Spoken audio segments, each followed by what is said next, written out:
Maybe.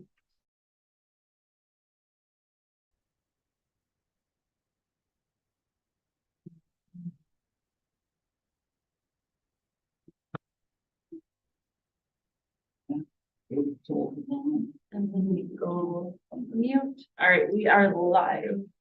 Yeah. Oh, we should be live.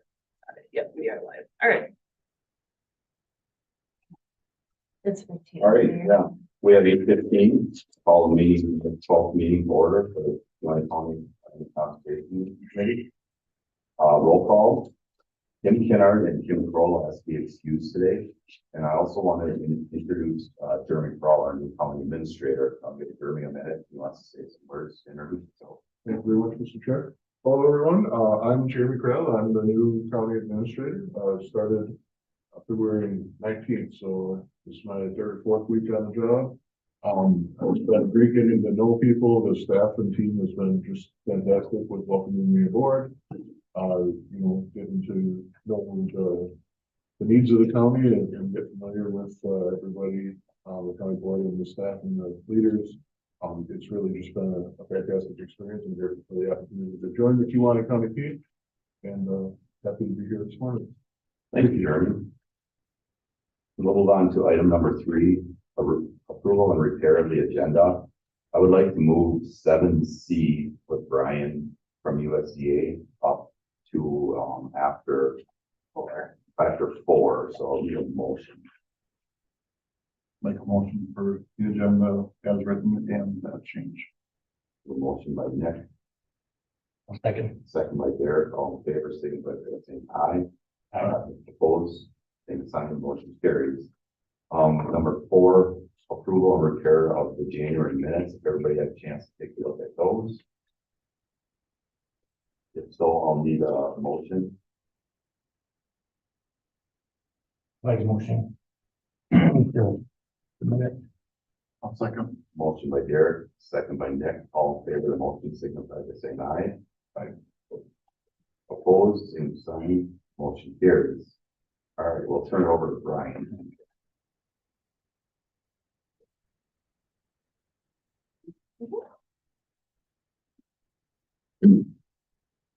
So this is for the wildlife damage abatement and claims program. Again, the farmers have to call us to get into it, and we've been doing it for a few years. And it covers deer, bear, geese, elk, turkey, and cougar. No elk or cougar. No bear claims, at least. I don't know. There probably is a bear. Excuse me.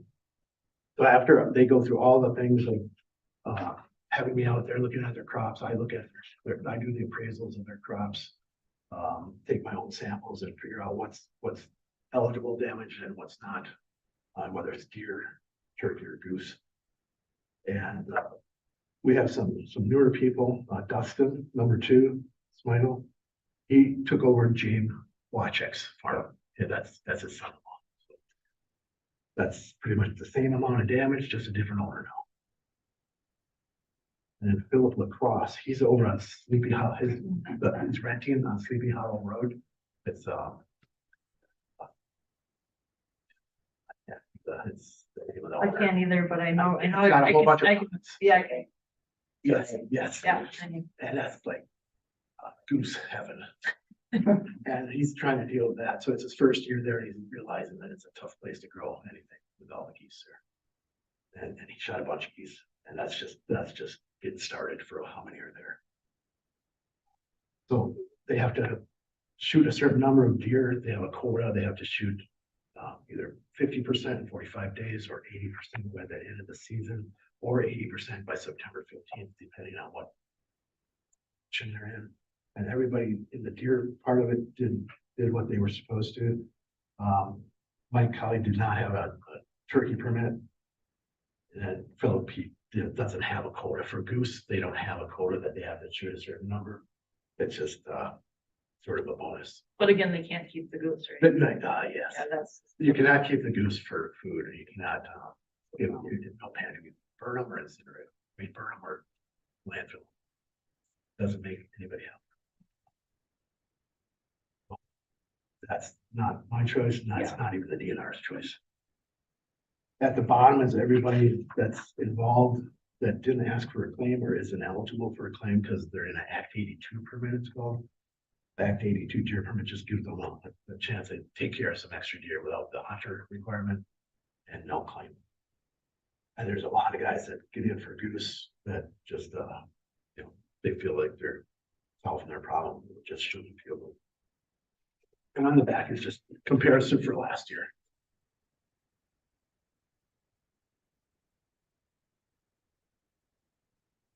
So then we just need, So based on what they've done and everything, everybody follow the rules, I would recommend paying the claims as presented. Do we have any questions for Brian? Could I ask, is there anything for Sandhill Cranes? There is nothing at the moment. They are on, if there's a hunting season, they would be part of the program. There's no hunting season in So they Wisconsin. are not eligible. Okay, If there was, that's a big deal. there are problems and something. You can get a permit, you go through our office to get the Fish and Wildlife Service permit. You can get a permit to shoot some, but you also have to use Avapel, a seed treatment. Okay, If you have any questions, I can, thank you, sir. yeah. That's the only option. Thank you. Any other questions for Brian? Otherwise, entertain a motion to accept the wildlife abatement damage claims. I'll make a motion to approve. Second, motion by Nick, second by Derek, all in favor, signify by saying aye. Aye. Opposed, same sign, motion carries. Brian, thank you. signatures or, oh, perfect. I'm gonna try to figure out something here with the two meetings at the same, almost the same time. It's just, Just let me know when you need these back on the agenda and we will get you on. I mean, even if you have your, you need, that'll work for you too. Okay, sounds good. Thank you very much. We'll move on to public comment. We'll take public comment 3 minutes per person. Is there anybody from the public that wishes to speak?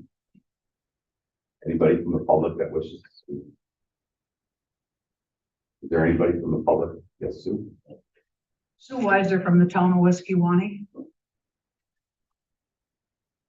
You're all running for re-election again, and this could be the last meeting of this group after reorganization, possibly in April. I've sat in on many Land and Water Committee meetings and watched them debate and find ways to protect the land and water of Kewaunee County. It's a beautiful county. They respected that. But I just gotta tell you that either by intent or design, the current committee has done the least for the land and water conservation of this county. I believe the health, welfare, and safety of all county residents could be at risk. So here are some parting comments. After a Land and Water Committee meeting in January where over 50 people came despite icy and cold weather, asking pertinent questions, comments, looking for answers and pledge of action, they were met with half the committee missing. No microphone as requested for the public and no Zoom or other recording. The February Land and Water Committee meeting was not held. Reason given? Due to no action or department reports. The coup de grace was Chairman Aaron's statement at the end of the January meeting. When we sit here and we hear from the public that we are not doing anything, that's a stab in the back. Because we are doing lots of things. Yes, some of your lots of things include watching more CAFOs appear, watching an increase in the liquid manure, continued voluntary and self-reporting, watching a Plan B that is unable to give precise amounts of the SHIT that is being spread, not to mention the lack of support for additional staffing in our land and water and sanitary department combined. I truly believe that the health, welfare, and safety of the Kewaunee County residents is at risk. In closing, it has now been 11 months since Chairman Aaron has refused to apologize. The requested apology, that was since May 2023. Maybe as an individual, he can maintain this stubborn chauvinistic approach, but not as a public official. Man up and do the right thing. And I would encourage his fellow committee members to help him. Thank you. Thank you. Is there anybody else from the public that wishes to speak? Anybody else from the public that wishes to speak? Is there anybody else from the public that wishes to speak? Hearing none, we'll close that section and move on to department reports. We'll turn it over to you. Okay, so for animal waste storage permits, we've had none so far for this, or for 2024. There's a couple coming in for transfer pipes and some new improvements to reception pits. So those will be on the next meeting. Shoreline preservation standards and walkovers. So all the letters were sent out for walkovers for 2024. Even though the weather is super nice, Travis had shoulder surgery. So until he can be released to drive, he won't be walking fields until he gets that approval. So scheduling dates, he's been really busy. We had 40 farms. This was our highest nutrient management farmer education group that we've ever had come in to write their own plans. We had a lot from NWTC come over with the passing of Brad Holtz. So that was a really good program this year. Jeremy, for your information, farmers have to have their nutrient management plans every year. Some of the smaller farms, it's really costly to go and pay an agronomist to write their plan. So they come in here and we teach them how to do it. Cost savings, we're able to teach them cover crops, different kind of tillage, how to use their land better, and save them money on top of it. And then they actually get paid to come to the class, and we are able to pay all of their soil samples that they have to get every 4 years, and that is all through DATCP funding. Has there been any conversation as NWTC? Are they gonna fill that position and take them back in house? Do they? No, I think we're gonna keep it here. Yeah, so we're looking at additional grant money, and a lot of the farms, DATCP comes and helps that class, and then Travis and I can help, and some of the other staff can help. A lot of them have done it now, so they come in the first day, they can complete their plan. Once they kind of learn Snap Plus and how to do all the inputs, it's pretty easy to do. We have no conservation plans for approval. Public health and groundwater protection ordinance is in effect, so it's still effective on less than 20 feet of soil. Spreading is allowed on greater than 20 feet to soil. We've had a lot of phone calls regarding that issue. As long as they can get on the fields, they are allowed to spread. Less than 20 feet, they cannot until April 16th. No chapter 39 updates for this last 2 months. And then the sanitary report, sanitary has been really busy. So for January and February, we had 5 soil inspections, 4 septic inspections, 19 house numbers. There's a lot of housing going up right now. 11 septic permits, 5 existing inspection reports. So that's everything that comes in from the state.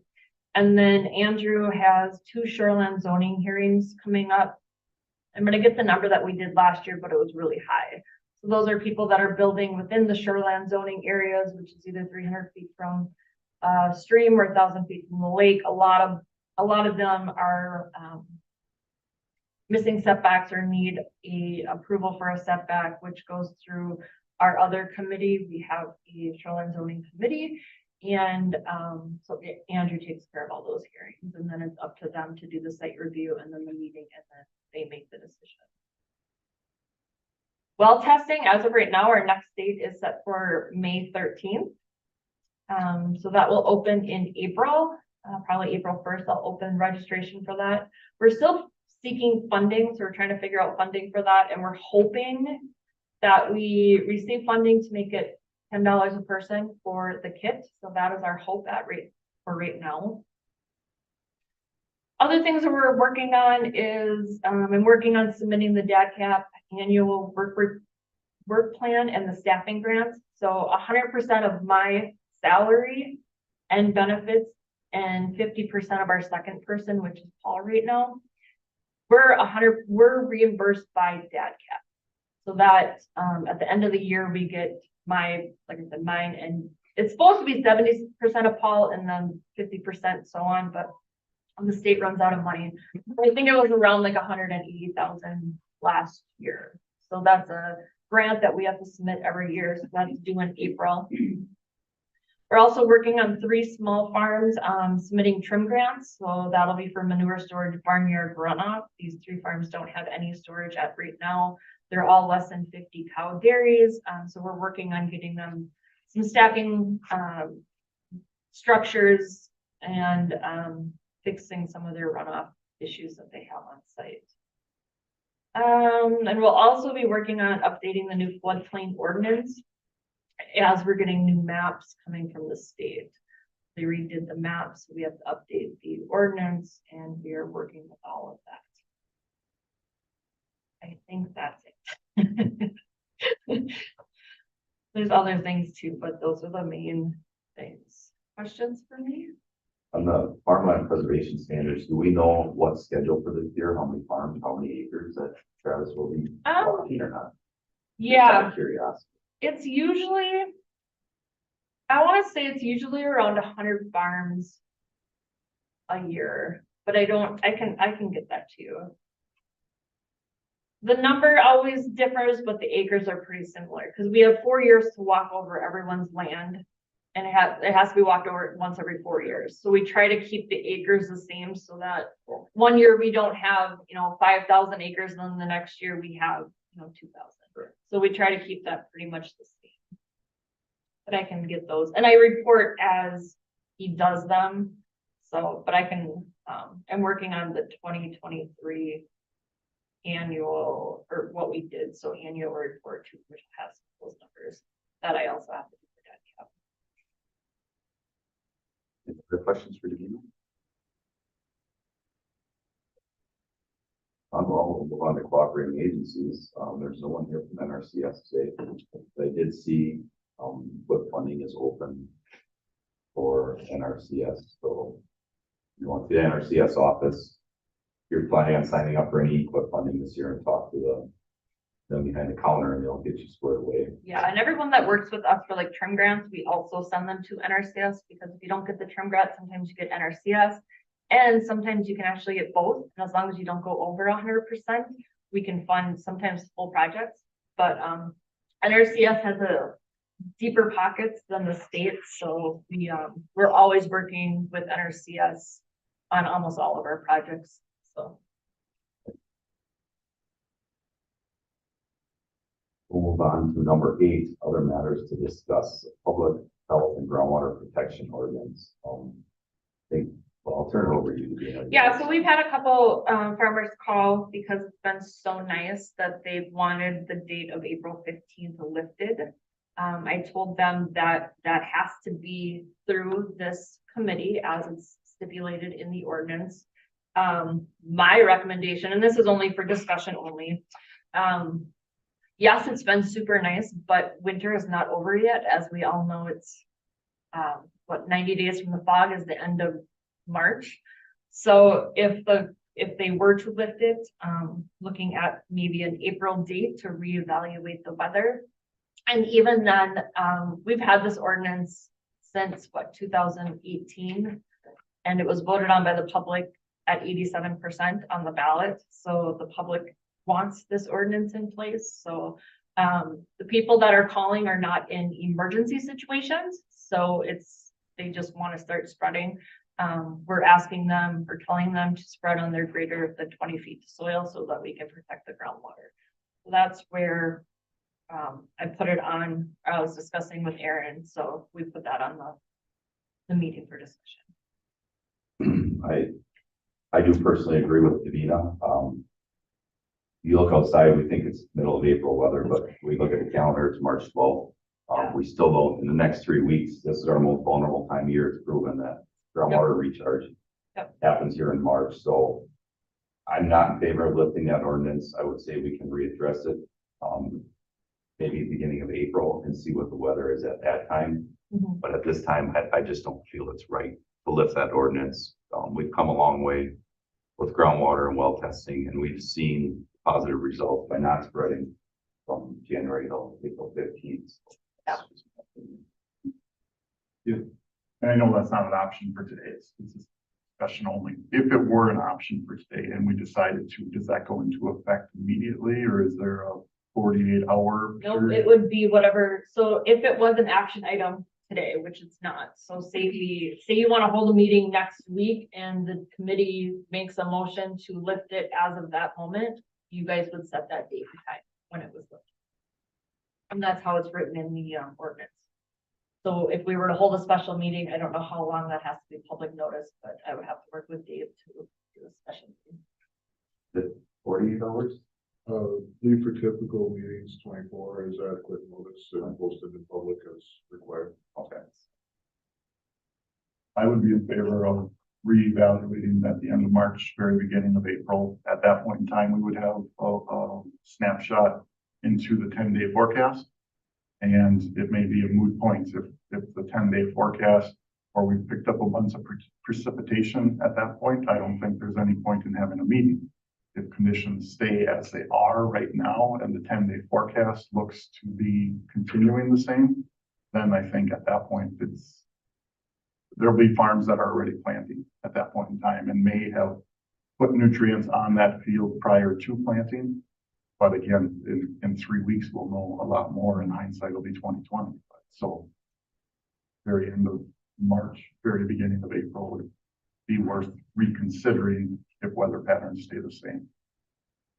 Well, and our next meeting would be April 9th. We could hold that on April 2nd. Is wanted to put that. That was my thought, was it's okay with the committee to move the meeting up to April 2nd. Nick said they'll give us a better snapshot over the next 3 weeks. 10-day forecast will put us at April 12th. We can put this back on the agenda at that time. I know it's really tempting to get out there already now.